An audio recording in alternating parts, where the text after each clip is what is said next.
This week 10 best ball sleepers and advice edition of the Heroes and Villains Fantasy Football Podcast on the Sports Gambling Podcast Network is brought to you by Bet365. Bet365 is offering new users a $1,000 risk-free bet. Sign up today at sportsgamblingpodcast.com/bet365. We're brought to you by Hall of Fame Bets, the sports betting research platform for parlays, player props, and game lines. Download the Hall of Fame Bets app or visit hofbets.com. Use code SGPN to get 50% off your first month and start making smarter bets today. We're also brought to you by Game Time. Game Time has last minute tickets, lowest price guaranteed. Use promo code CFBX for $20 off your first purchase.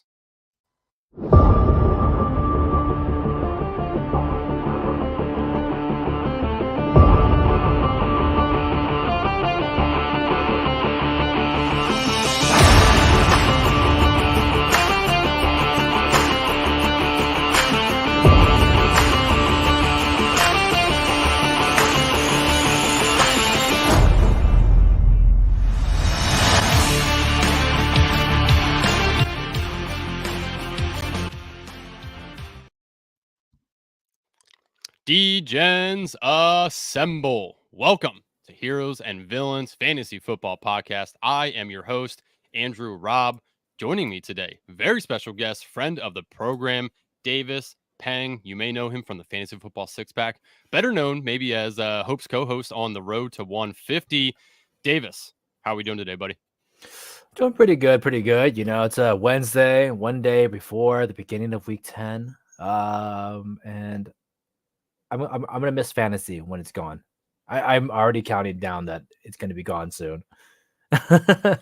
Yeah, man, it sucks. We wait all off season and then it gets here. We get excited. The weeks start flowing, and then next thing you know, you're like, damn, it's double digit weeks already. We only got so many more until the fantasy playoffs, till best ball playoffs. It's an exciting time, but yeah, man, it's an emotional roller coaster. You're up and you're down, and it's kind of how these best ball teams have been going this year, at least for me, good and bad. So on today's episode, we're going to be talking a little bit about our best ball best ball mania 4 advance rates, who we hit on, who we missed on, some end of season prayer circles for players that we need to pick it up at the end of the season. So Davis, let's start with some advance rate. I'll give you the floor. Why don't you tell the people a little bit about your best ball mania advance rate, some players you hit on, players you missed on. You know, where's the state of Davis right now? I have to keep that off the record. If my wife finds out, I might be searching for voice. No, I'll be upfront. I'm not doing too hot. I think I'm at like 15% advance rate, but I am teetering. I think we talked a little bit about this. It's my first half was rough, man. You know, Gus Edwards isn't doing much. Najee Harris wasn't doing much.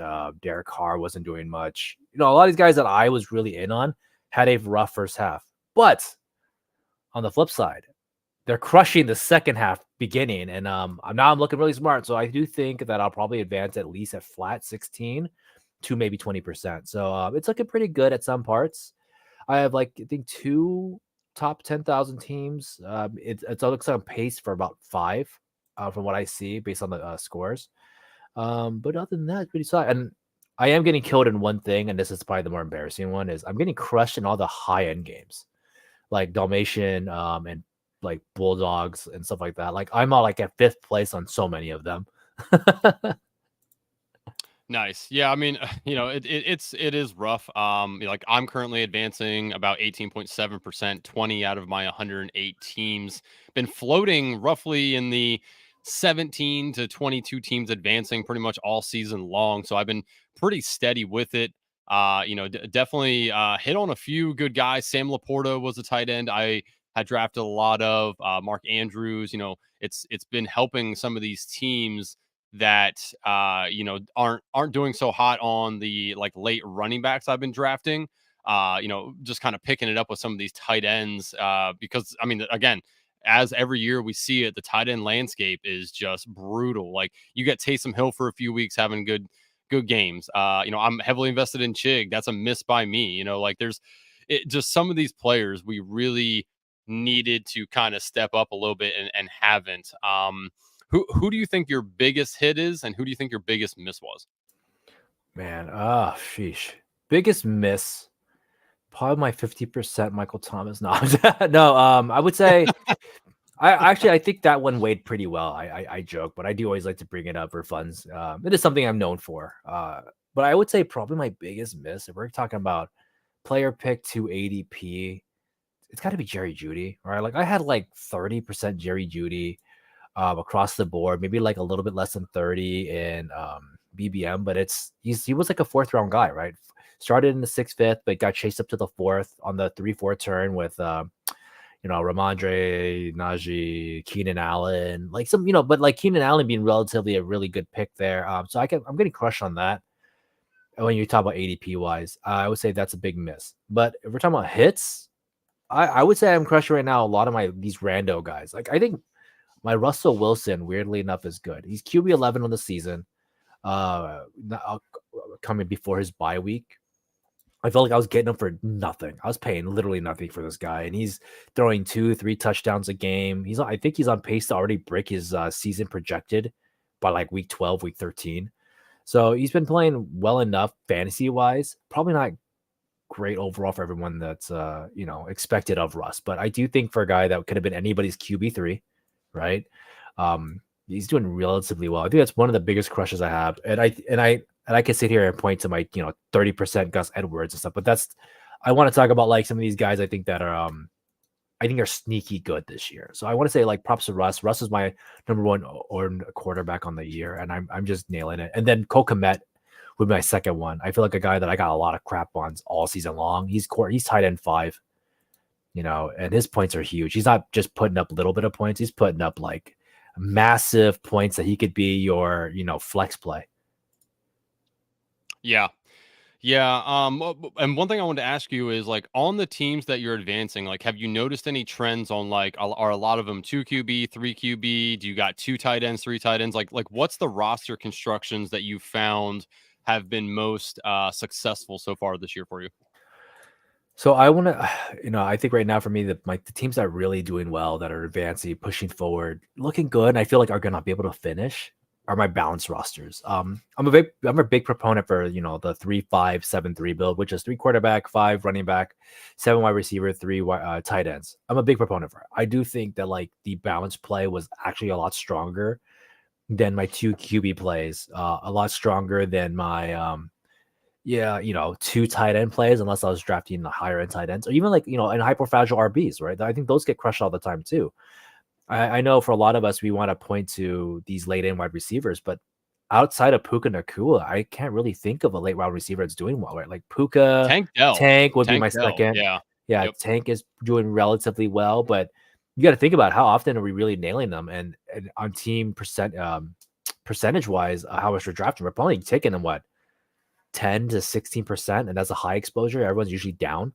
So you have 74-80% of like these really goofy guys like Mac Hollins and Van Jefferson, myself, cheated Van Jefferson a ton. Like, so I have like a lot of those guys that did me nothing, and I was adding them as my 7th and my 8th receiver when I Yep. could have Yeah. been adding more RBs. Yeah, yeah, and obviously, with doing so many, I know you and I both have adjusted the way that we draft. At the end, are we taking more running backs? We taking more tight ends? I tried to be balanced with what I tried to do. Like I took a lot of Roshan Johnson, Jerome Ford at the end of drafts for running backs. I took a lot of like I have 13.6% Tank Dell in BBM. Obviously Puka I was on, so that was nice. Again, only 12.7% because unfortunately I'm one of those guys that when I listen to people, I kind of sometimes talk myself out of things I truly believe in. Like I really liked Puka, and a lot of people were like, "There's no way." Like he has Van Jefferson in front of him. Like he's 4th on the team at best, and obviously he's killing it now. So like I need to. That's one thing I learned this year is next year I need to just really go with my own conviction because I would have a lot more Puka right now. But yeah, I was on Tank Dell as well. Love Tank Dell. But yeah, man, like the exposure, I like to going back through my teams and looking at like what my exposures look like, who I hit on, who I missed on. Like I obviously you see here, I have 18.6 Kadarius Toney, big miss, swing and a miss right there. John Dotson, 18.6 as well. That's at least coming on now. Yes. John Dotson's at least having a good season that I thought he could. So hopefully that at the end of the year, he's probably going to be my prayer circle because got a lot of Jahan Dotson. Any of those guys that that you got for the prayer circle that you really need to kind of push you over the edge and perform well at the end of the year here? It's for me, it's got to be Jerry Judy. I really need him to turn it around. He's a big part of my exposure right now. People are probably gonna say Najee for me, but I was like, Najee's actually had some. He's like four usable games and four not so usable games, but like that's fine. He's actually still playing, right? Like right now, with how many RBs that have been injured, that's actually having a lot of own value. So I want to say Jerry Judy's my guy that I really need him to bounce back, kind of get up there. Um, DJ Moore, maybe I have like 13% DJ Moore. I was very in on him towards the middle to end of the season. He's doing well though. I can't really hate what he's doing. So I want to I'll just go with that. And and if possible, can Van Jefferson get up there because he's someone I drafted a buttload of and is literally a dead roster spot. He has 22 total fantasy points on the year. 22. That's pretty Yeah, bad. unfortunately, he got traded to a team that doesn't really throw the ball a ton, and when they do, you never know where it's going to go to. It's definitely not going to Bijan. It's definitely not going to Kyle Pitts. It's going to Mhm. John Smith. First off, like again, somebody that wasn't really on a lot of people's radar. So yeah, unfortunately, I think your Van Jefferson could draw dead overall, but you never know. I mean, he could at the end of the season have a few games where he catches a long touchdown pass. You never know. I like Taylor Heineke a lot more than I like Desmond Ritter. I think Taylor Heineke, in Washington, his famous thing was fuck it, Terry's down there somewhere, and he would just launch the ball. Like Yeah. that's what they need to do with some of these guys, with Drake London, with Kyle Pitts, with Van Jefferson. Like just let them go and try to make some plays. So we'll see what happens with that. But yeah, I'm holding the bag on some people as well. Before we continue on here, I do want to tell the good people about Bet 365. We are brought to you by Bet 365. Bet 365 is the world's favorite sports book, trusted by over 88 million players worldwide. Props, sides, totals, live betting, Bet365 has you covered. And if you like Boost, you're going to love Bet365. Like a 30% profit boost on your NFL same game parlay. Plus, they even have an early payout offer if your team goes up by 17 points. Sign up today and choose from two bonus offers, either a $1,000 first bet safety net or bet $5, get 150 in bonus bets. Just head to sportsgamblingpodcast.com/bet365. That's sportsgamblingpodcast.com, bet365. Problem gambling, call 1-800-GAMBLER. Also, want to tell the good people about Prize Picks. Prize Picks is awesome. Prize Picks is the most fun I've had, winning up to 25 times my money this football season. And now I can play during basketball season too. You just select two or more players, pick more or less on their projected stats, and place your entry. Want to play alongside some of the Prize Picks favorite players like rapper Meek Mill and comedian Andrew Scholes? You can now find community plays under the promos tab of the app to view entries from some of the biggest names in the Prize Picks community each week. Prize Picks even offers a reboot policy so that your entries stay in play even if one of your players gets injured. For football and basketball games, if you have a player who exits the game in the first half and does not return in the second, that player is rebooted. Prize Picks is the only daily fantasy sports platform with an injury insurance policy. Prize Picks offers weekly promotions that can lead to your big payouts like Taco Tuesday. Each Tuesday, Prize Picks discounts select player projections up to 25% to provide even more value. I was looking on Prize Picks, and one thing that stood out to me, Davis, that I know that you'll like is they have a Mike Evans current line. I'm taking it higher, is 60.5 receiving yards this week. They play the Tennessee Titans. That secondary can be exposed. So shout out David for Mike Evans here. I know you're a Mike Evans truther. So that is something I will be playing this week. Again, go to prizepicks.com/SGPN and use code SGPN for a first deposit match up to $100. That's prizepicks.com/SGPN. Code SGPN. All right. We are back here, Davis. So I was just kind of like going through some of my, my advance rates here, and I asked you, your roster construction, what's kind of going through, what has been most like successful for you. For me, again, it's been 2QB. I did a lot of 2-6-8-2. That was kind of my bread and butter. 2-5. 8-3, something of that nature. I am a firm believer of usually only two QBs, which is good and bad. My highest scoring team is a Cousins Golf, which obviously last week did not help me. Sheesh. No, a whole goose egg in the QB spot. But yeah, I got a lot of just two QB, advance rate here. A couple of three. Here's a Carr, Hal Purdy. I do have a one though. This one's interesting here. This is solely Lamar Jackson at QB. It's advancing. Lamar Jackson has not been very good, considering your boy Gus Edwards is just found some sort of fountain of youth and has been killing it. So again, I have like three teams I think overall with one QB. It was two Mahomes and a one Jackson. So this one was just interesting when I was looking at it. I do have Gus Edwards on here, which does help that Lamar's hasn't been very good, but Gus Edwards has been on fire as of recent as well. So do you believe in any sort of one QB can make it there kind of ordeal, or do you think that that's just so hyper fragile it's not even worth doing? I think it's hyper fragile. Not for round one. I actually think it's probably has a good success rate for round one. If you're drafting like an elite quarterback and your projection is that he crushes, then that's it. Like he crushes, right? I do think you suffer probably in the playoffs. I think that's also the issue they had with three quarterback is how it can kind of suffer in the playoffs because the odds that your third quarterback is just going to magically be helpful is very unlikely. History has shown that, right? Like I was talking to Nobo, which is one of the really sharp winner. He won the bubble, and I think he won like one of the first puppies back in the day too. He was talking about how the third quarterback is like the odds of it actually ever really providing any value is super slim. But I also think that it has to be, aggregate to the capital you're spending, right? If I spend on Patrick Mahomes and then I add, two Davis Mills at the end, yeah, sure. Of course, it's really not going to benefit me. But I do think that people are missing the point when they do like Kirk. Let's say like, who's a couple of guys like Kirk, Derek Carr, like Russ. I feel like that team right now would be so strong in the boat of quarterback or Kirk, Goff, Wilson, right? Or Kirk, Goff, Love. Kirk Goff's Tank Dell, like those things are like, and then when your quarterback one was Kirk in round 10, 11, 12, because he would fall all over the place. I think people should have compensated with two more quarterbacks. There's a lot of guys who did like Kirk, Daniel Jones, and like those teams are dead, just dead in the water right now. Yeah. So, but I do think, like I said, it varies, and I think that's to say that combo is dead doesn't mean others are dead. So I do think two quarterback is probably where it's at in the grand scheme.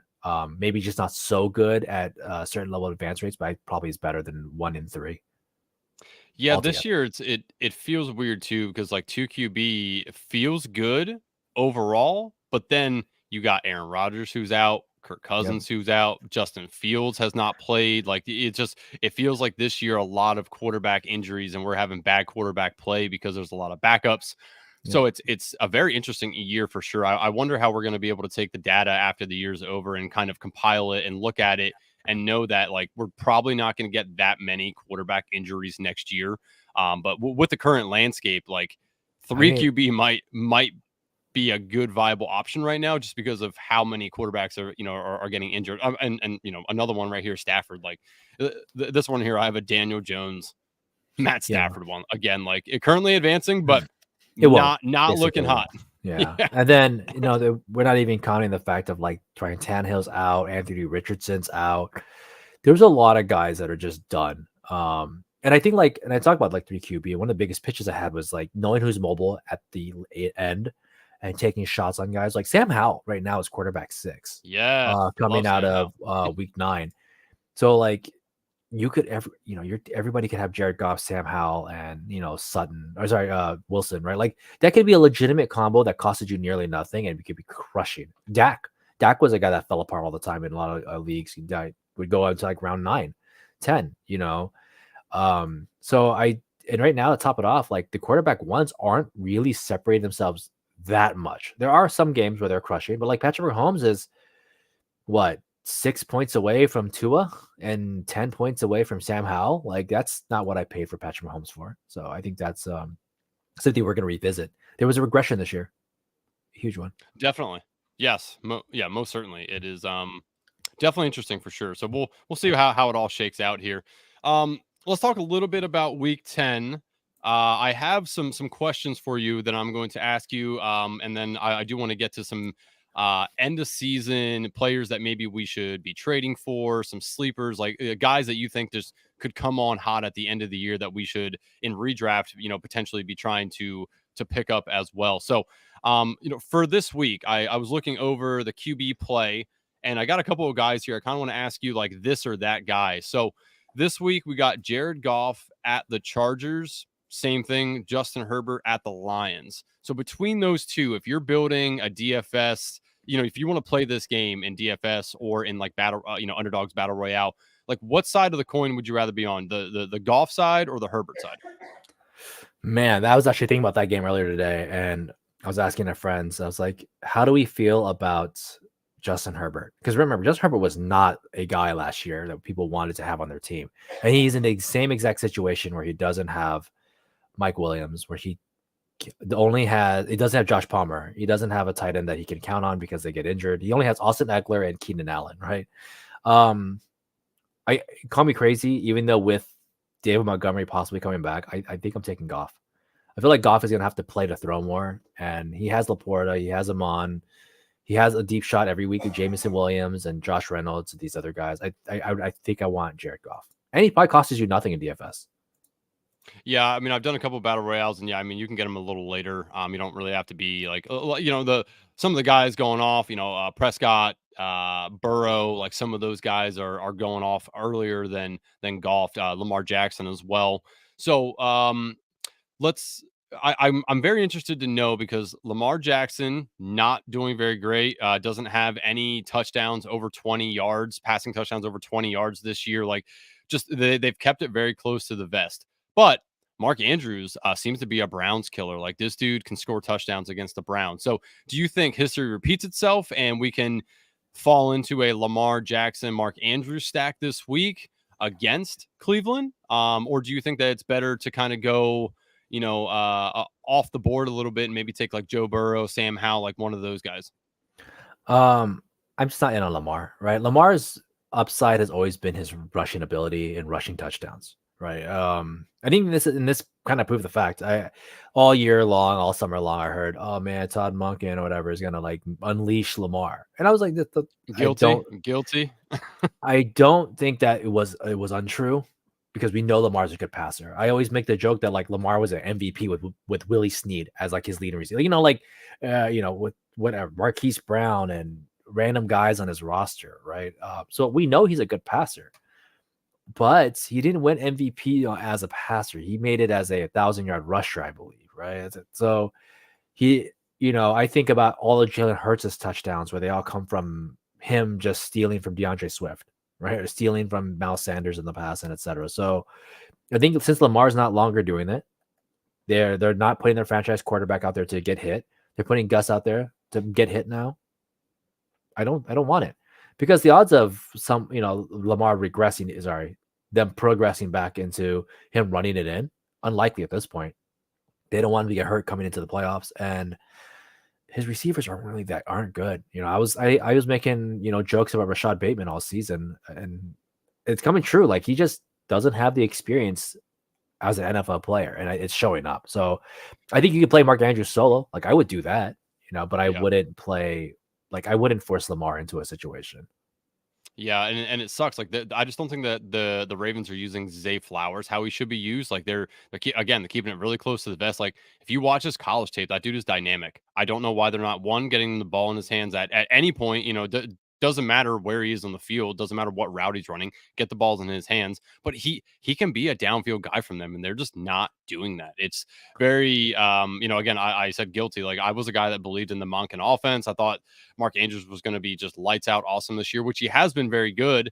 But like Lamar just is faltering a little bit. So I did buy into that hype, and it is kind of, killing me a little bit to watch what is happening with the running game. I suppose, especially over the past couple of weeks, they have 6 touchdowns over the last 3 games, or is it 8, something like that, rushing touchdowns? Like it's absurd.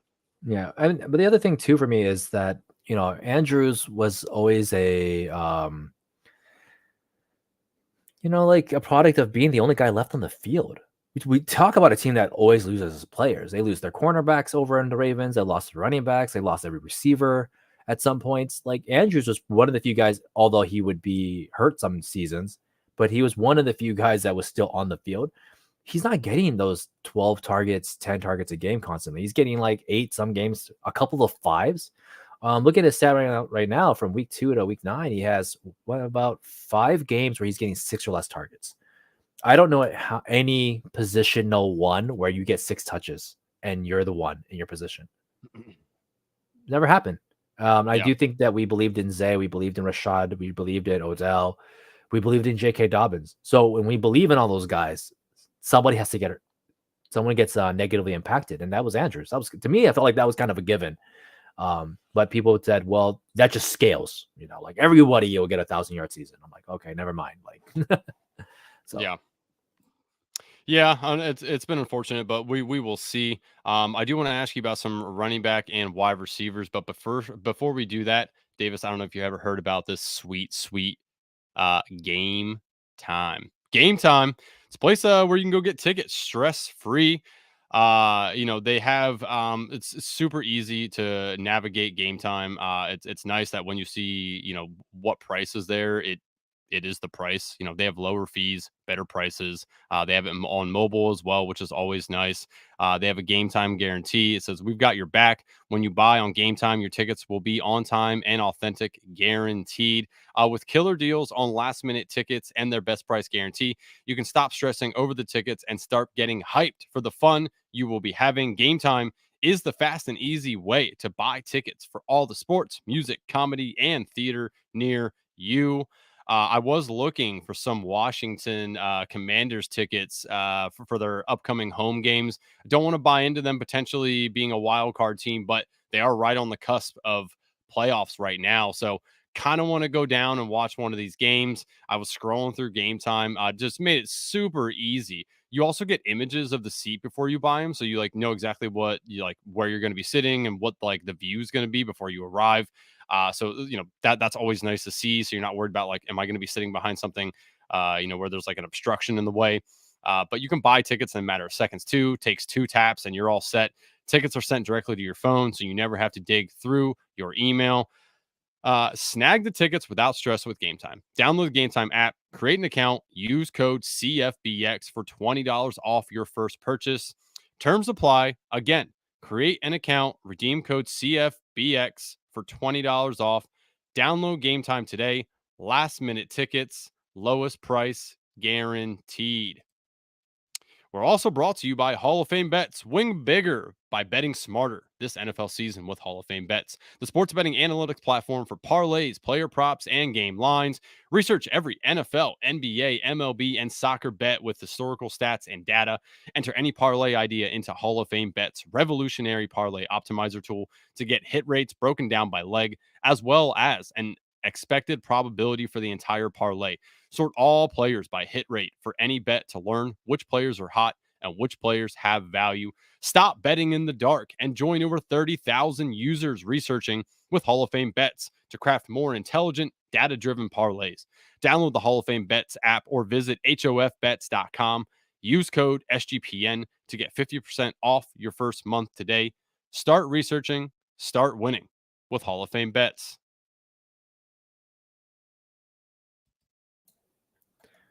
All right, and we are back. Davis. I want to touch back on the last thing I was saying about Mark Sure. Andrews. I do think though, week 17, Mark Andrews and Lamar is probably going to be the best thing that you're going to want though. This might be a low advance rate situation, but if I had to pick in week 17, I'm interested in. That's going to be it. Baltimore and They play Miami, right? Yes, and the Dolphins have always played lights out to each other. So even though it may not be great now, I still think Mark Andrews probably finishes with 800-900 yards coming into the playoffs.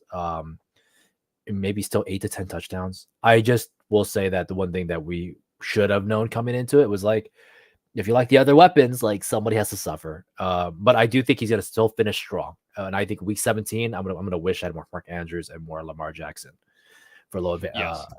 So just want to caveat no, that. I completely agree about that. And I believe the Vikings play the Lions week 17, I think. No, who do the Lions? Lions and Cowboys are week 17. Oh yes, yeah. That's right. So Lions and Cowboys, like that's a game I'm interested in having a piece of as well. So I do have some Lions players currently advancing. Not so much Dallas. Again, Dallas hater, just naturally don't pick them a lot.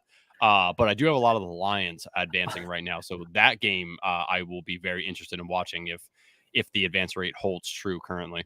I have way too much CD Lamb, and I, from I mean, it's numerous getting better. reasons. Yeah, numerous reasons of to why I have so much CD Lamb, but it is funny that I just have that much, and I got a lot of crap for it too. I get a lot of crap for my picks because they're usually they call them old man picks or the conservative pick, So it's working out though. I still believe he had every opportunity by be a wide receiver one, and I'm glad they're not dominating 36-3 right now, so he can actually throw the ball a little bit more. So Yeah, no, I think the CD started out kind of slow. I mean, Mike McCarthy's an idiot. That dude does not know how to run an offense very well. But he sat down, thought about it, and ever since he did that, CD Lamb's getting his fair share every single week. So maybe he realized, three, hey, I have this pretty damn good wide receiver. We should probably use him a little bit more. I think they have 450 total yards over the last 3 games. Like that's gross. Like I know everyone was talking about AJ Brown, and I get it. AJ Brown's having a fantastic season. Yeah. I do believe he's playing a little bit of soft defenses, but CA is having that same come up right now, and he's not getting any of the praise, none of it, and I think that's not fair. So Yeah, I've been watching him as a known Cowboys hater, and he isn't very impressive out there. I mean, it's great when you can count on him to like bar none get like 11 targets. Like that's great. I would love to have that in a lineup all day, every day. So yeah, I mean, he's just been just absolutely fantastic over the last couple of weeks, and it pains me to say that. Speaking of CD Lamb, do you like him this week against the Giants? Like, how do you think that game's going to play out? Because the Cowboys seem to, if they're going to win a game, they blow their opponent out. If they're going to lose a game, they get blown out. So, like, obviously, we all think the Cowboys are going to win this game. Do you think it's a game where CD Lamb blows up? Is it a Pollard blow up game? Like, how do you see this game going? I think it's a CD game. The Giants defense, like as bad as that team is, that defense is relatively good overall for us. For them, being on offense 4 minutes of a 60-minute game, like I'm pretty proud of them for holding up as long as they have. But I do think this is a CD game. Tony's just, I love the plotters. You guys know this. I love AJ Dillon. I love Brian Robinson. I love Najee. I love these like heavier up the gut guys. But Tony's not that, and I don't know. He hasn't been getting touchdowns. He'll probably get He'll probably get one touchdown this year. Sorry, one more on this game alone. But man, the Cowboys are gonna try to show dominance. Like that's what they're all about. When you're a quote unquote America's team, you can't just go out there and win by 20-17 or 20-7. Like you go out there, you put 36 on the board, and they show now they're gonna go up there and just try to stomp, especially a division rival. Yeah, I think that CD gets another 100-yard game. Okay, yeah, and like I've been looking at this game trying to figure out like Pollard's been down. That was a good call by me. I have like 2% Pollard in BBM, By and us. yeah, like that's it. I took a lot of heat for that at the end of the year when I posted my exposure stuff and was like pointing out certain things, and people were like all over Pollard, and I'm like, I can't see it, and I posted it, and I got a lot of best of luck, buddy, or Godspeed, like you're gonna need it, and it's looking like pretty good right now. So, but when I look Remind at this. me. You Yeah, remind me in right. 2 months. Yeah, that kind of stuff. Yeah. Yeah, exactly. Like it's funny to see that now going back. But like again, like this game kind of confuses me a little bit because I also believe it's a CD game, but this could be one of those games where they actually really involve Pollard. And so like in these battle royales, I'm trying to figure out like which way I want to go, CD or Pollard. I think I want to have a piece of both this week just in case I'm right about one of them and just kind of take lumps with the other ones. But um, some of the other ones, as I look down the board here, some interesting games: San Francisco and Jacksonville. How do you see this going? What pieces do you think would be viable options in battle royales here? Do you think it's the Brandon Ayuk's with Debo potentially coming back? Do we slide Debo in there because Jacksonville plays some soft zones and that's where Debo kind of thrives? Same thing on Jacksonville's side. Like what wide receiver is it? Evan Ingram we want to have? Like how do you see this game playing out, and what players do you want to kind of target? Man, this one's a tough one too because it's teams coming off buys. They can turn the corner. I think about it as in the NFL, when I have a lot of guys I help fantasy manage for. If you don't know, I do a Fiverr. Help a lot of guys, and they panic call me. They panic message me like, Davis, my team is losing, and I'm like, it's the first half. Like, just chill. Like, be happy. Your wide receiver is now is owed 0 to 30. They're gonna throw the ball the next 2 quarters. Like, you sure? I'm like, yes. Don't sweat Amon-Ra. Like, don't worry about Amon-Ra in the second half. So the way I look at it would be is these guys are coming into the second half of the season. They're losing. This is a team that's scary. We were talking about them as NFC champions already, up into the triple loss where people want to point to Debo. No, they lost Debo. They lost Trent Williams. Like, those are real top heavy guys to lose. You get Debo back. He releases Brandon Ayuk, who someone I wasn't too stoked on of him rising up. I know he's having a good year, but he's not having that year that people were expecting. He got a roll to himself for 3 weeks, and there was not much return on it. I do think this is the time I would play Ayuk, though. I think Ayuk is so much more beneficial for cost, especially I'm assuming he costs us nothing now, considering he hasn't put up many relevant weeks. Purdy's looking downhill for people. I'd rather have Ayuk because we know what Debo is. We know Debo is a short yardage guy. You're playing for very minimal upside. He's a yak guy. Leads yak back-to-back years. But back-to-back years, he actually wasn't relative in both seasons. So I give me Ayuk for this one. I think that having more guys out there frees him up versus the other way around, like that being a solo target. Yeah, no, and I don't disagree with you at all on that. On the other side, like on Jacksonville, is there any player that you want to play against San Francisco? I mean, we look at San Francisco's defense and thinks it's like this like elite defense, but they can get the ball passed on them. I mean, we saw what happened when the Vikings played them. Like, it was just amazing to me to watch Kirk Cousins just expose them as he did. So is there anybody like, I think Trevor Lawrence can do the same. So is there anybody Kirk, Ridley, it's gotta be Evan Christian Ingram? Kirk. Christian Kirk for me. I love Christian Kirk. He's like, I wrote an article right before season started about how we're just not looking at him. Like, I know I wasn't looking at him. I'll tell you the straight up truth. You'll have hours of footage of me saying like, fine, yeah, Calvin Ridley's the one, right? But when I got to like the final month of it, I was like, man, like, he's going like around 5'6", and he's not bad. Zay Jones is not better than Christian Kirk. He's just bigger. Doesn't make you better. And I do think when you're playing crossers, you're playing inside, playing out the slot, you get a lot of free looks. And the one upside that Christian Kirk has is they can't sick Fred Warner on him. They have to sick Fred Warner, Evan Ingram. They have to sick Hafunga on these other guys. Like, so I think Christian Kirk is the guy I want. He's also been targeted enough in the red zone. Not heavily, but he is a guy that Trevor Lawrence is looking at. So I would say, yeah, even though Trevor Lawrence only has 10 touchdowns on the season, if I had to guess which receiver is getting it, I would probably be the one that's not being covered by the cornerback one over at 49er land, which he's been crushing it. So I think give me Christian Kirk. Okay. Yep. No, I agree with that. I like Kirk a whole lot. I think that they are going to need to throw the ball. I think this could be a down game for ETN, just based off of what San Francisco's front seven looks like. So I think ETN takes a little bit of a hit. I think Kirk and Ingram are probably the guys I'm going to try to focus on if I am going to target this game at all. So I mean, there's just interesting, some games. Obviously, Cincinnati at Houston can be a potential shootout. Houston's been playing a lot better. CJ Stroud's been balling out. And Cincinnati also has woke up as well. Problem is, though, it looks like Higgins has picked up a practice injury to his hamstring, and also Jamar Chase has that like the back issue right now with the way he landed in the last game. So this could be a potential Tyler Boyd game, right? Like, do you think that if Chase and Higgins is out, or if they're both out or limited, do you think Boyd is the most beneficial, extended player here, or is there somebody else we should be looking for? Mixon. It's got to be Mixon for me. Okay. He's getting like approximately 20 touches per game.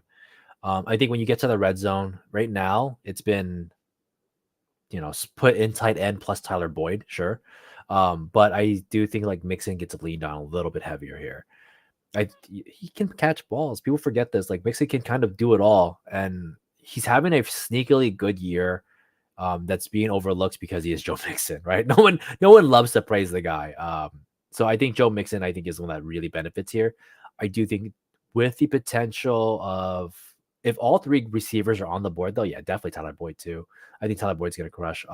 For his value, probably costs you nothing there also.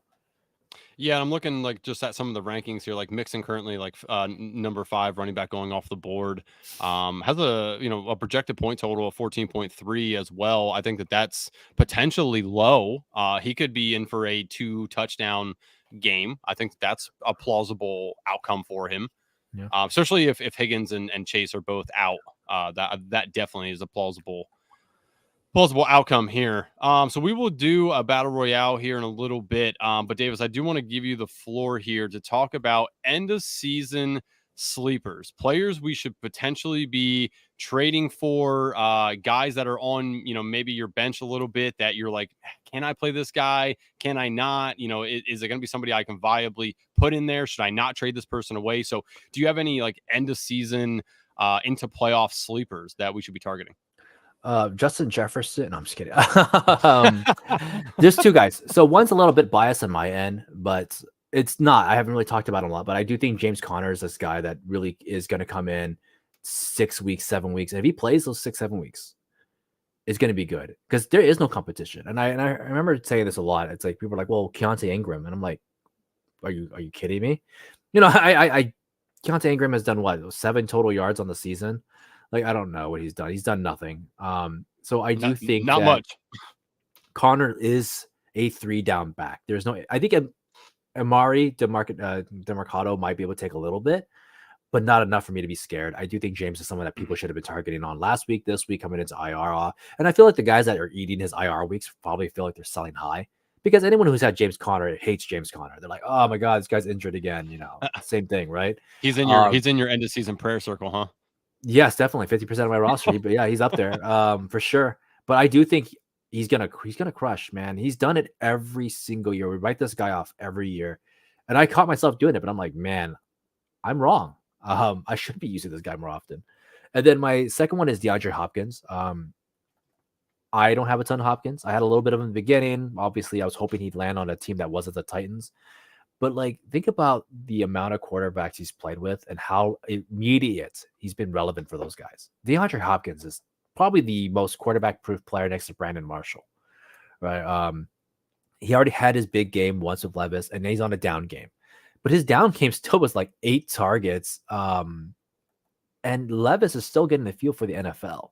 I guarantee I wouldn't be surprised by week 12, 13. They're synergized. And you got Hopkins for almost nearly nothing within the next 2 weeks. And he's getting 8, 9 targets. If I'm full PPR, yeah, you sign me up all day for DeAndre Hopkins right now. He has a clear gap between every receiver behind him. There is no receiver behind him. Treylon Brooks is already hurt again. Nikhil Westbrook, whatever. Chig, who knows? Derrick Henry's probably the second receiver on this team. So sign me up for that. And the reason this came up is because somebody was asking us in one of our Discords for Fantasy Six Pack. Shout out to the F6P crew. They were like, who did like more? Raheem Mostert in full PPR. Thank you. And then, or DeAndre Hopkins. And, my crew was saying Raheem Mostert. And I was like, don't count on Hopkins yet, man. This is week 10. Devon Achane could come back, take a lot of meaningful snaps. I mean, do you know how many receptions Raheem Mostert's had in the last 3 weeks? I don't. 1. Oh, right. Like I had to look it up. I was like, he only has 1 reception in 3 weeks. Who was his competition? It wasn't Jeff Wilson. So they seem very concentrated on the wide receivers. Though when both Waddle and Hill are there, they seem very concentrated on that. Like, have you noticed that? But when they're both there, it just seems like they're going to run the ball, but all the passing work goes to the wide receivers. And even the runs are a toss up, right? Like they're not really running the ball. So I do think that like, I mean, if I have to guess, is Mostert really holding this job for 15, 20 touches? The answer is probably not. He's not even doing it now. So and that's where this came up. So I think Hopkins is a guy that I would be actively targeting full PPR, maybe half, but I guarantee you could probably buy him still kind of cheap. I guarantee it. Yeah. And so you mentioned James Conner, and I was listening to a podcast today, and they brought up rest of season. Who would you rather have, Tony Pollard or James Conner?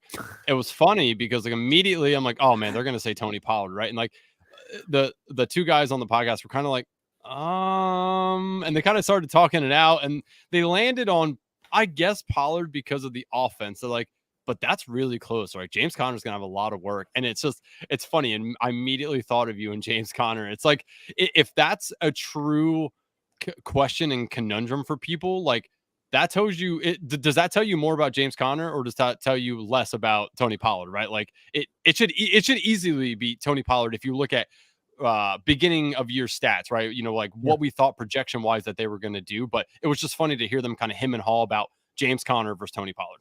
I mean, James Conner is not even like playing right now at all, and he still has about 400 rushing yards. There are guys who don't have 400 rushing yards, and he's been out for at least 4 or 5 weeks, and he got hurt in the middle of a game and just never came back. So this guy, he's actually really been putting up 2 touchdowns, at least running. I think 1 receiving. I could be off, but like he hasn't been a joke this year. And I know for some people they feel like he is, but I'm gonna say right now that he's trending upwards when some person is trending downwards, because you can't say what if with Tony. We already know what we got. We got a guy that's not getting goal line. And at the end of the day, goal line matters. Ask Gus Edwards, right? Yes, it Gus does. Edwards not doing a ton, but he gets goal line, we win. Like we're eating. So I think that's where I sit on him. And on top of it off, like one little stat line I was gonna say for Connor is like, when he was getting that to touches, he got like 5 targets in a game once, but they haven't had a quarterback really since. But him and Kyler, that's exactly what you want. You want Kyler out there with James Conner, because that's the best version of Connor you're gonna get, and that's where we're at right now. Yeah, it's so weird to me that they want to bring back Kyler because they're dead in Agreed. the water as a team. You're going to bring back your potentially good, franchise quarterback, right? Like he's supposed to be their franchise quarterback. You're going to bring him hurt on a dying team in a dying year to potentially get hurt again. I mean, are you trying to mess up your draft spot? Like I don't understand what they're trying to do here with Kyler. I agree fantasy wise, bringing him back helps the team a lot, but for football purposes, to me, it makes no sense. You're going to get him hurt again potentially for no good reason. Like, do you have any heads or tails of what they're doing with Kyler Murray? I have no idea. I've been saying that from the beginning. I think it's a showcase games. I do think it's a little early for a showcase game because you are going to try to make a trade. I do think he's going to, if he showcases well for 2 or 3 games, you're getting a first round pick for him, right? Like you're most likely getting a first round pick or a second and some other stuff, or the ability to trade up to the 1 overall, right? There are teams that could use him. I think a team in my mind as a front runner would be the Falcons. Yeah, immediately that's what I thought of when you said that. Yeah. Yep. Falcons. I guess the Jets if they can find a way out of A-Rod, but I feel like the Falcons are just that piece away. So I think they're going to try to convince teams that they have a guy here. I mean, Tampa Bay would be somebody else if they really are keeping Mike Evans and Chris Godwin. Like, yeah, they to me seem like a good match. And I'll admit I'm not a Baker Mayfield guy. I probably, once again, you can find hundreds of hours of footage of me crapping on him. But I'll give it to him, man. He's doing really good. I don't know if he gets kicked out. I think that defense has let that team down hard. They've been not good this year. Yeah. And you got to think about how Baker Mayfield has come into this first season on this team, and what he's doing is impressive. Actually, I have to give him credit there. But I do think Kyler has a shot at like a good amount of teams this year. He can even be a Titan for all we know. If they are still randomly rebuilding. So I do think this is I think it's too early to showcase, but I think this is what it is. They're going to showcase him. Yeah, it's the only thing that makes sense to me as well. Is like they're going to try to trade him, but again, like if you put him out there and he gets hurt, you ain't trading him for nothing. So best of luck to you out there, Cardinals. Before we get into, we'll do one battle royale draft. You and I put a team together, and we'll split the $30,000 when we win. But we'll do that. But before we do that, I just want to ask you, like, give us a few players that you think that we should be trading away or staying away from, at the end of the season here. Okay. Right now, a couple of guys that I'm not too in on. It's probably the Dolphins running backs. I'm probably going to get crushed on this one because I do think their outcome is all over the place. But without Teron Armstead consistently being there, with the team, like you said, focused on passing, I don't know, like, if I want to trade for... I get this question a lot. It's like, should I trade for Devon? Like, look what he did when he was... I'm like, cool. He did that on, like, so little amount of touches. I'm you got to get 15 for me. Like you got to get 15 touches for me to really take you as a consistency guy. So I do think he's someone I would probably get ready to trade. I think Aaron Jones is somebody I'm not too in on either. I think he's someone that you could trade. He's always been 1 foot in of being injured, 1 foot in, 1 foot out every year. And I know that says a lot for someone that takes James Conner, but the difference is Aaron Jones is actually about like inherently sought out for people. Like, oh look, he's finally back. He's great. Like people love Aaron Jones, but he had a good game, and that last touchdown is what really put him over that good game. Other than that, he would have been a mediocre game. I think you can sell for him to get some good stuff. Um, I think there are people right now who I think Rachaad White's getting a lot of love right now, so I don't think you could have traded for him right now. But I think originally you could have easily got Rachaad White and a friend. So I think Aaron Jones is someone I would probably trade because that's just a bad team. They can't rely on this guy to do that. And once December rolls around, AJ Dillon, man, his thighs get hard and he's gonna be tough as steel. AJ's December, I guarantee, is coming around the corner. Yep. What about I'll ask you a last question here. Two guys, same team, Jordan Addison, TJ Hawkinson. First, would you trade either of those guys with Josh Dobbs now at the helm? Or if you aren't trading them, would you at least trade one of them, and which one would it be? I wouldn't trade them. Sorry, I wouldn't trade Hawkinson. I would probably trade Addison. Okay. I think what Hawkinson is doing is too good. He runs different routes. He's a different type of guy, big body player, veteran. And to top it off, Dobbs used his tight end, right? We saw Trey McBride have good games. We saw Ertz have good games. And Hawkinson's better than both those guys. And it's not relatively close. Even his first game with not knowing the plays, Hawkinson was on, 80-something yards. So he could have had about 100 plus if some drops didn't occur or some miscues. Hawkinson's the second best receiver on this team in my book. I know Addison is looking great, but he'll be better probably by next year. But I think Hawkinson's the guy I would keep. I think Addison's someone I wouldn't keep, especially with the news that we got. That's obviously JJ's coming back. So you get red zone looks great, but I say Hawkinson's the guy you want, especially in full PPR half. And tight ends are just harder to find, man. Finding a stud tight end is not easy. And I think, Hawkinson was the guy I was targeting a ton of. And he's crushing it, man. He's been having probably one of the better seasons in my book from a week-to-week standpoint. Like, I'm not worried when I start Hawkinson, like ever. Yeah, no, I agreed. I mean, Addison would be the one that I would trade away with JJ coming back. Hawkinson's, still getting the red zone looks. And so I agree with you on that. It's funny though, like I have Hawkinson on a bunch of redraft teams. Every week after I look, there's always a questionable tag beside this. Like he's just, every time he comes off the field, they're like, yep, questionable for a little bit. And then he's fine. It just always makes me laugh when I see it. I mean, like I look at Hawkinson's numbers. He only has one game under 8 targets. One game. The man has 80 targets. He's the elite target share. Yeah. It's unbelievable. So, and here's the thing. It didn't change when Dobbs came. Like he got 12. It went up. Like, so I think quarterbacks have a trend of certain routes they enjoy to throw to, right? Like, let's be real. Like Jimmy G loves to throw it 2 yards out. And everybody else likes to throw it further down the field, right? But so I do think that Dobbs loves the tight end routes. He loves the big bodied guys. We've seen this in the players before. So I would, and again, the tight end is not easy. Everybody knows this. Yeah, it is. The tight end landscape is always a mess. So getting an elite one obviously is what you want to do. So, all right, cool. Well, let's jump over here to Battle Royale. Let's get one going here, and we'll put a team together. Hopefully, take it down, and I'll be. I guess I won't Venmo you $15,000. The IRS will see that. I'll get it in cash, and I'll fly it out to you. Yeah, of course.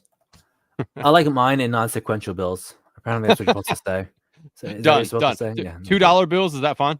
Yeah, that's fine. $2 bills are lucky, as I'm told. I'll double lucky. I don't know. I work at a bank, so I see $2 bills come through a lot, which is it's just always funny to me to see a $2 bill. It is weird when you think about it. Mm-hmm. So I know normally you're letting Hope drive here. I am not Hope. Hope is awesome. I am lackluster at best at driving here. So I'm gonna more or less let you kind of talk us through a little bit about like what you want to do. I know you said you haven't like really dove into week 10 yet. I've done it a little bit, but is there anything up here that you're like more or less wanting to go after? Any games or any players? So I will say this much. I'm probably not targeting hard for like Dallas Giants because there's only realistically one usable player on that team in my book. But I Yep. do think like I would probably target like CD and Dak. I like So CMC coming we off a I like CMC coming off a bye week, obviously. Like that's fun for me. I think Alvin Kamara is trending downwards. He went down from majority of snaps about 50% now. So that does kind of throw me off, and I don't think he's gonna receive the love that he was getting weeks before. So everyone here on the front page kind of I'm not really into because even with like Eckler, like so I guess after CMC might be Eckler. It's like Eckler is like that guy because we're there's no weapons on yeah, this team. so we're drafting 6. That's Yeah, the last spot. So we got a swing pick here. Any QBs here that you see that you're like, yes, definitely would want to take that guy. I think Dak. I So think they're gonna Dak. Okay. showcase. I think Dak he's gonna be showcased. You know, they Okay. have to So show off. it sucks because CD is going to be gone by. I mean, unless he for Yeah, some reason falls to us, but I doubt he will. So yeah, how do you want to take Ferguson? yeah. Like if we take Dak, like I think Dak and Ferguson is a nice pick. Obviously, we don't need to take any bringbacks from the Giants, but No, Dak no, and no. Ferguson to me is fine. So that leaves us the ability to kind of mix and mingle a little bit before we have to take Dak, I think. Yeah, So we're going to be coming up here in 2 picks. Anything up here that you want? I mean, you had mentioned earlier about taking a naked Mark Andrews. That'll be in play for us. Um, if I mean we have Eckler falls here, do yeah you if we do you want have Eckler? if Eckler falls us, I would take him. I'd probably Okay. go Eckler into So yeah. There we Eckler go. does fall. So we can take Eckler. What do you want to do after the Eckler pick here? Anything that stands out to you, like Laporta, Andrews, Evans, Mike Evans? Yeah. Mike Evans. Okay, I think I'm fine with that. yeah. I think Mike Evans is. I have like 23% Mike Evans in my exposures.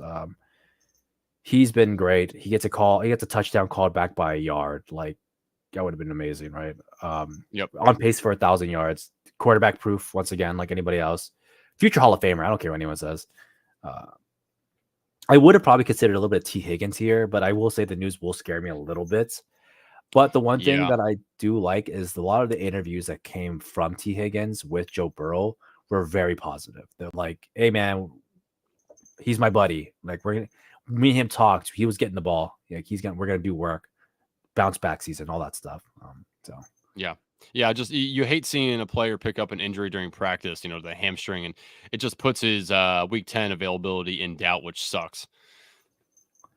from So coming you know, back here, it's the Bengals what though. I don't trust Zach Taylor. yeah, I don't trust the that's coach. true. I don't That's believe true. him. He can oversell and undersell anything. So he's Pete Carroll Jr.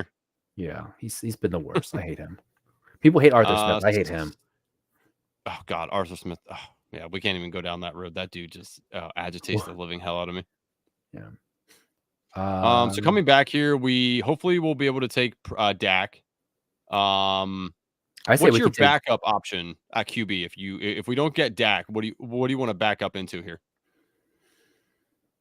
It might be silly, but like I would probably go like last pick Levis.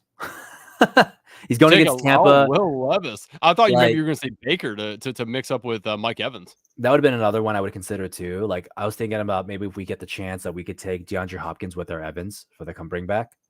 Oh, okay, okay. I see what you're trying to do here. That's not terrible either. Yeah, it's not terrible, but it's not good. And I kind of crap on my boy DK this year. I crapped on Gino. I'm not a Gino guy. I just never have. And I'm glad to be right, I guess. Yeah, I mean, it It's looks like sad. he wrote back now, huh? He's like, "Hey guys, sorry." you know, I do think ETN is still also a shot, sadly enough, because he is the goal line, right? He's getting 20 touches. He has no competition. So I do think we could have got maybe ETN if they came back somehow. Mm-hmm. Even if his yardage is bad, ETN has been inefficient this year. He's under 4 yards per carry. He's at 3.36, and he's like leading the league right now because he gets all the goal line, which what Trevor Lawrence can do, right? That's the idea. Trevor Yeah. Lawrence can get you to goal line. Ah, there goes Hopkins. Damn. Yeah, I was kind of you kind of sold me on all that. So since Hopkins is gone, we don't really have to take Levis. I mean, there's no opportunity for anything else No, besides Hopkins. So do you want to take Baker to go with that? Or well, I mean, I guess it's going to depend on what this guy does, because if this person takes Dak, then we can switch. If not, then we can still take yeah. Dak and so Dak's still there. Sure. So we can take Dak and Ferguson. Yeah, we could do Dak. I think we can do Dak and then grab like Ayuk and then grab Ferguson on the way back. Okay. Yeah, because it looks like a couple people already have tight ends here. Yeah. So we'll grab Dak. And yeah, you said Ayuk. That probably is a good play here. Because you can play 3 wide receivers or 2 running backs, 2 wide receivers. Hmm. So that'll leave us open yet. Yeah, I'm cool with that because I think that Ayuk gets plenty of opportunities this week here, even I with mean, Debo coming back. he's receiving like at least 7 targets, right? I think we can confirm 7 targets because it's not that. And this is something I think we get a lot mixed up. It's well, Kittle's gonna get work too. Kittle's not getting work with Debo coming back. I think Kittle takes a big hit here. And Mhm. I drafted a lot of Kittle. Once again, this is me eating my lumps and getting lucky that Debo got hurt, right? I got lucky that I get some good Kittle weeks, but I do think Kittle regresses with the return of Debo more than Ayuk does. Mhm.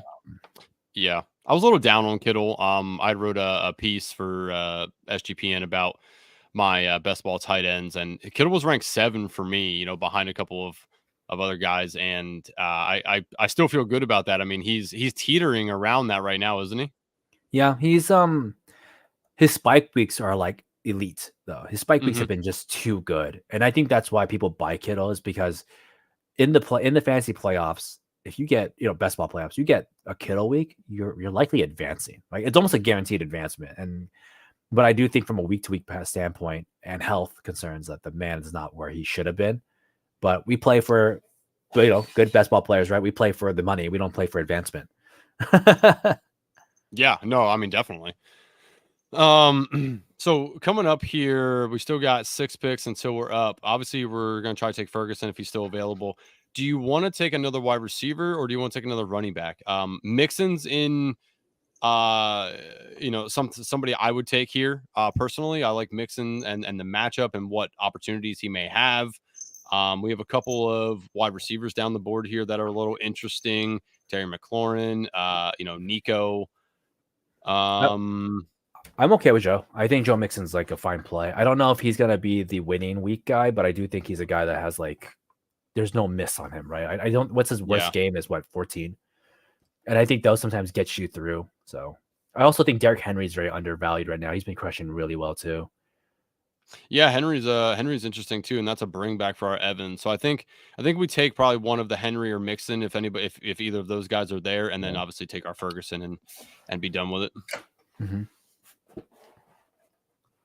I'll tell you what, man. Yeah, a few weeks ago when I did place 26th in the battle royale, there is nothing like sweating out the late games in a battle royale state when you only have a couple players and you have all these other teams charging behind you with all these points being scored, and it was an exhilarating threat. My wife is like not into gambling, not into like watching any of this stuff, but when I told her like what was on the line, she got real interested, and it was just so funny to watch her like a football enthusiast, but not so much into like best ball and like fantasy so much.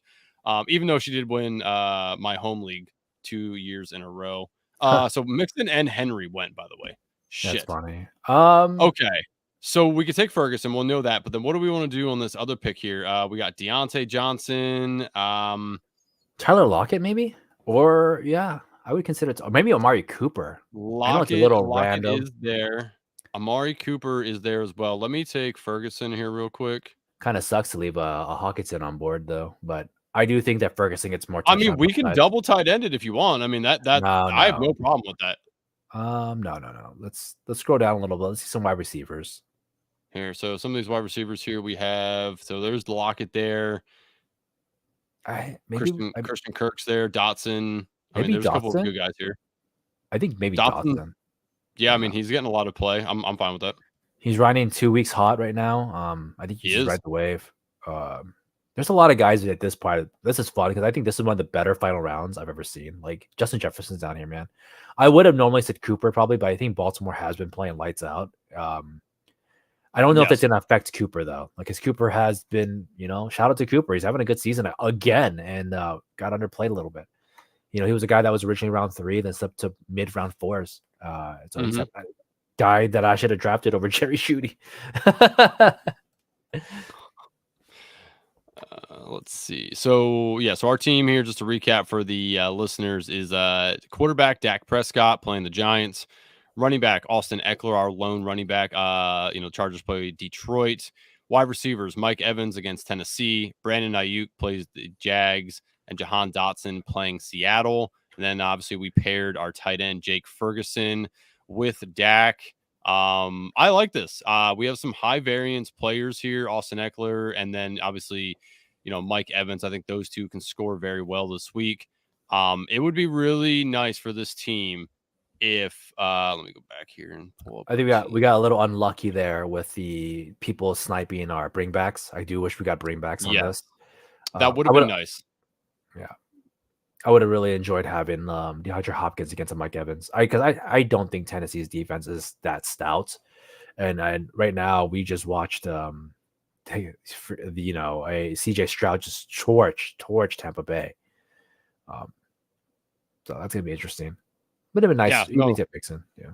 Yeah, I think for this team to really do well, we need we definitely need Ferguson to get a touchdown. 2 touchdowns on this team would be very electric. I think like that would really help this team a ton with the tight end and the QB double points there. So we'll see how this plays out. But yeah, man, whatever we win, the 30,000, I will be contacting you and finding an alias to send that money to.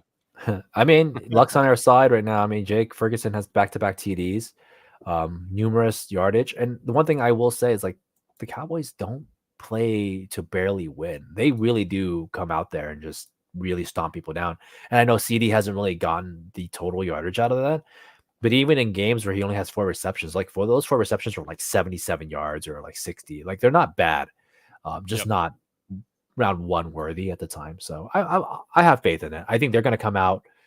People are. I mean, look what happened with Josh Jacobs when he just did to the Giants, right? They come out here to just stomp players now. Yeah, Sportsmanship is out. yes, it is. All right. Well, Davis, I greatly appreciate you joining us. It's been fun. I appreciate you getting into Battle Royale here with me. Before we go, why don't you tell everybody where they can find you on social, what work you've been doing? Do you have anything coming out for Fantasy Six Pack? Floor is yours. Yeah, man. Thank you. So right now I'm still writing for Fantasy Six Pack, but as of this moment, I'm on hiatus because I'm just moving. I'm moving homes. But you can catch me on the Fantasy Six Packs podcast called the Fantasy Edge. We do a show every Monday, which releases, I believe, on Tuesdays. It's me, Richard, and Dennis. Pretty entertaining. It's 3 different type of guys. We have a good time doing a podcast on there. Couple hundred listeners, as I've apparently is what I've been told, and it's been fun. So I do that every week with them. And then as for Fantasy Six Best Ball, I'm currently not doing too much besides guest appearances here and there, obviously, you guys. And then that'll be it. I'll be doing another one, I think, with our boy Pat soon from the Pound. So catch me on that when I go on there too. Nice. Yes, awesome. Yes, for anybody who didn't watch Draft Day, Davis also joined us for that. So he's a fellow Draft Day aficionado. Catch him next year on Draft Day 4 as well. Davis, again, we appreciate you coming on. Everybody, thank you so much. Good luck and let it ride.